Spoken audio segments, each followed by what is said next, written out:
आत्ता आपल्यासोबत काही यंग जनरेशन मधल्या मुली आहेत ज्या आपल्या आषाढी वारीच्या या सोहळ्यामध्ये सहभागी होत आहेत। त्यांच्याकडनं आपण त्यांची प्रतिक्रिया, त्यांचे अनुभव जाणून घेऊयात।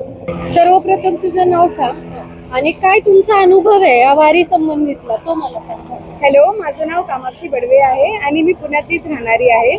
आम्ही दरवर्षी पालखीबद्दल ऐकतो की अशी 15 दिवस सुरू असते, सगळे लोक आपल्या मुलाबाळांना घेऊन येतात। तर यावर्षी आम्ही ॲक्च्युली इथे येऊन एक्सपिरियन्स केलेला आहे सगळ्यांचा उत्साह बघून। आम्ही तुकाराम महाराज आणि ज्ञानेश्वर महाराज यांची पालखीचं दर्शन पण घेतलं आहे आणि आम्हाला खूप भारी वाटलं की कसं एकमेकांना हेल्प करतात लोक इथे।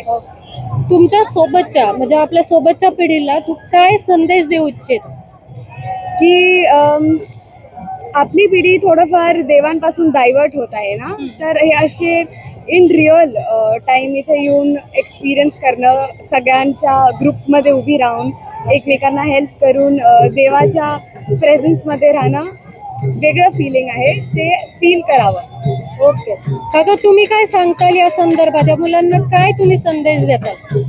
ॲक्च्युली आपली जी संस्कृती म्हणतो, जी आपण आपल्या आईपासून आई वडिलांपासून आम्ही घरामध्ये वागत केल्याने तसं होत गेलं। पण आता पुणे सिटीमध्ये काय झालेलं आहे, मेट्रो सिटीमध्ये न्यूक्लिअर फॅमिली झाली। या मुलांना सांगण्यासाठी आजी आजोबा नाही आहेत, त्याच्यामुळे मी म्हटलं की आपण तुम्ही प्रत्यक्ष या वारकऱ्यांचा जो उत्साह आहे, एका गावातून खेडेगावातून येतात, ग्रुपने राहतात, पालखीसमोर एकदम म्हणजे इतक्या शिस्तीत राहतात। ती शिस्त बघितल्यानंतर खरंच वाटतं की आपली संस्कृती ही 600-700 वर्षापासून जी पालखी चाललेली आहे त्याचा आपण एक हिस्सा झालो आणि ही पालखी अशीच पुढे कित्येक हजारो वर्ष चालणार आहे। जब तक सूरज चांद रहेगा तब तक पालखी रहेगा, म्हणून त्याचा अनुभव घ्यावा असं मला वाटलं। काका, तुम्हाला काय वाटतं? तुम्ही काय सांगताल यासाठी? हा एकदम अविस्मरणीय असा सोहळा आहे, सर्वांनी अनुभवायला पाहिजे। लहान मुलांपासून मोठ्यांपर्यंत सगळ्यांनी अनुभवायला हवा आणि खूप काही शिकण्यासारखं आहे याच्यामध्ये। वारी ही जस्ट फक्त पंढरपूरला जाण्यासाठी नाहीये, वारीमध्ये खूप शिकायला मिळतं, ते अनुभवायला हवं। हा अविस्मरणीय अनुभव आहे। चला जाऊ चला पंढरीला, चला जाऊ चला पंढरीला, चंद्रभागे नदीच्या तीराला, चंद्रभागे नदीच्या तीराला, तिथे भेटू सख्या विठ्ठलाला, चला जाऊ चला पंढरीला, चला जाऊ चला पंढरीला, चंद्रभागेत करूया स्नान, विठुरायाचे करूया ध्यान, चंद्रभागेत करूया स्नान, विठुरायाचे करूया ध्यान, वाळवंटी जाऊ प्रेमे नाचू गाऊ, वाळवंटी जाऊ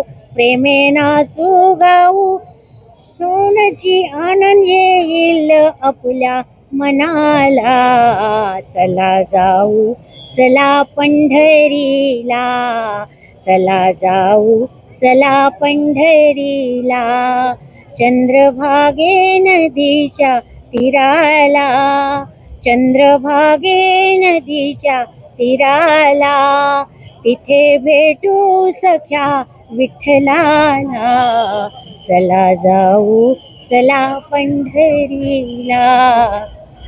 माऊली, तुम्ही कुठून आलाय? नागपूर आली आणि माझी खूप इच्छा होती की वारीत जायचं, पण माझा मुलगा आता इथे राहतोय, तर यावेळेला मी पहिल्यांदा दर्शन घेऊन मला इतका आनंद वाटतोय आणि त्यात मी भजन म्हटलं, माझं भजन मंडळी आहे, त्याच्यामुळे मला खूप आनंद झाला। किती वर्षांपासून तुम्ही वारी करताय? नाही, मी पहिल्यांदाच आली।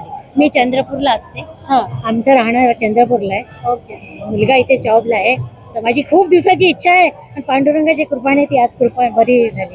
आत्ताच आपण 3 वेगवेगळ्या पिढ्यांच्या प्रतिक्रिया जाणून घेतल्या आहेत। सर्वच पिढ्यांचे मुलं इथे या आषाढी वारी सोहळ्यात तल्लीन होताना आपल्याला दिसत आहेत।